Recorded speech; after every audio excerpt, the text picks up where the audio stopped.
इस लेक्चर में हम बात करेंगे कि कैसे यहाँ पर जो नॉन कोऑपरेशन मूवमेंट था वो शुरू कर दिया गया था। उसके लिए एक रेजोल्यूशन पास किया गया कैलकाटा सेशन 1920 के। और फिर ये जो प्लानिंग की गई कि किस तरह से टाइटल वापस किए जाएंगे, फॉरेन प्रोडक्ट्स को बायकॉट किया जाएगा और फॉरेन पॉलिसी जो भी ब्रिटिशर्स की पॉलिसीज़ है उनके खिलाफ लोग खड़े होंगे। तो इस तरह से नॉन कोऑपरेशन मूवमेंट की यहाँ पे शुरुआत होती है, जिसे कहा गया नॉन कोऑपरेशन एंड खिलाफत मूवमेंट, क्योंकि इसमें मुसलमानों ने भी साथ दिया था। तो यहाँ पर बात करते हैं differing strand with in the movement. The non cooperation खिलाफत मूवमेंट बिगन इन जनवरी 1921। तो नॉन कोऑपरेशन खिलाफत मूवमेंट की शुरुआत हुई जनवरी 1921। Various social groups participated in this movement, each with its own specific aspiration. यहाँ पर बहुत सारे समाज के वर्गों ने हिस्सा लिया, लेकिन यहाँ पर हर एक की अपनी अलग एस्पिरेशन थी, अलग चाहत थी। तो जैसे बात किया जाए कि देश की आज़ादी जो थी वो सबके लिए एक टारगेट नहीं थी। मुसलमानों के लिए उनका धर्म इम्पोर्टेंट था, और इसी तरह दूसरे जो डिफरेंट सोशल ग्रुप्स थे उनकी अपनी अपनी टारगेट्स थे, उनकी अपनी अपनी सोच थी अंग्रेजों के खिलाफ लड़ने के लिए। All of them responded to the call of Swaraj, but the term meant different things to different people. तो यहाँ पर सभी ने स्वराज की इस आवाज को सपोर्ट किया, और यहाँ पर स्वराज का सबने अलग अलग मतलब निकाला।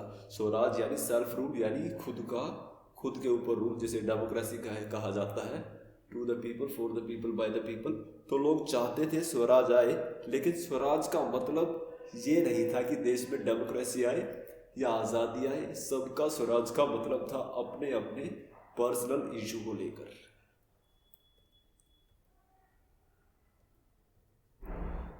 The movement in the towns. अब शहरों में मूवमेंट की शुरुआत कैसे होती है? The movement started with good participation from the middle class in the cities. यहाँ पर मिडिल क्लास जो था उसने काफ़ी एक्टिवली पार्टिसिपेट किया, शहरों का जो मिडिल क्लास था।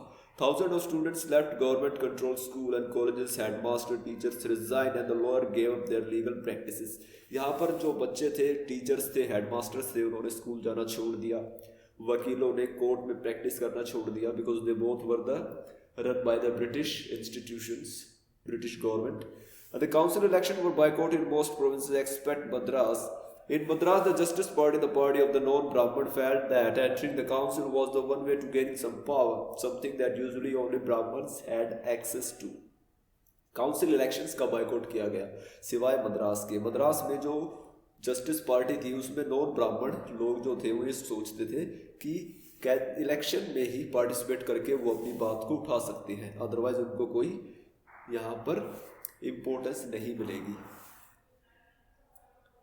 Foreign goods were boycotted, liquor shops picketed and the foreign cloth burned in a huge bonfire. विदेशी सामान का बहिष्कार किया गया, जो शराब की दुकानें थी उनकी पिकेटिंग की गई, उनके आगे लोगों ने धरना दिया, प्रोटेस्ट किया, और विदेशी कपड़ों को आग लगा दी गई publicly. The import of the foreign cloth halved between 1921 and 1922, its value dropping from 102 crore to 57 crore. और इस तरह से जब लोगों ने विदेशी सामान को बाइकआउट किया तो जो इम्पोर्ट था, जो बाहर से आने वाला विदेशी सामान था, उसकी जो प्राइस थी वो 102 करोड़ से घटकर सिर्फ 57 करोड़ रह गई। तो इसका काफ़ी तगड़ा असर पड़ा अंग्रेजों की इस इकोनॉमी पे, क्योंकि उनके लिए यहाँ से जो इनकम का सोर्स था वो आधा रह गया था।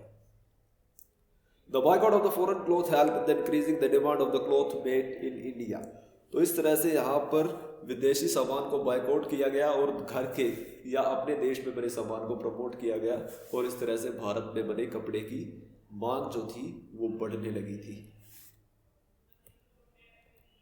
Reasons for slow down of movement. लेकिन ये मूवमेंट जो था, जितनी सक्सेस के साथ शुरुआत हुई थी इसकी, उतना ये कंटिन्यू नहीं कर पाया, ये स्लो हो गया था। तो उसके रीज़न यहाँ पर ये रहे कि khadi was more expensive than millmade cloth. Khadi जो भारत का अपना कपड़ा था, जो इंडिया में लोग बनाते थे इसको, वो महंगा ज़्यादा होता था अगर कंपेयर करें विदेशी बाहर से आने वाले मशीनों के बने कपड़े से। तो वो कपड़ा फाइन था और सस्ता पड़ता था खादी के मुकाबले। Second, the poor people could not afford two by khadi, तो इस वजह से गरीब लोग खादी अफोर्ड नहीं कर पाए और वो वापस फिर विदेशी सामान पर डिपेंड हो गए। Boycott of British institutions posed a problem of lack of alternative Indian institution, तो जैसे भारत के वकीलों ने बच्चों ने स्कूलों में जाना या फिर कोर्ट्स में जाना छोड़ा था, तो उनके लिए कोई ऑप्शंस नहीं था, कोई भारत के बने स्कूल हो या भारत का अपना कोर्ट सिस्टम हो, तो उस समय नहीं थे इंस्टीट्यूशन, तो दोबारा ये यहाँ पर ब्रिटिश इंस्टीट्यूशन की तरफ लौट कर चले गए।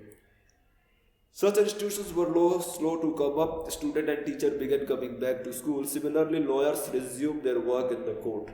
तो इस तरह से यहाँ पर जो मूवमेंट था वो अपना टेम्पो बरकरार नहीं रख पाया, वो स्लो पड़ गया और इसी वजह से आगे चलकर ये सक्सेसफुल भी नहीं हो पाएगा।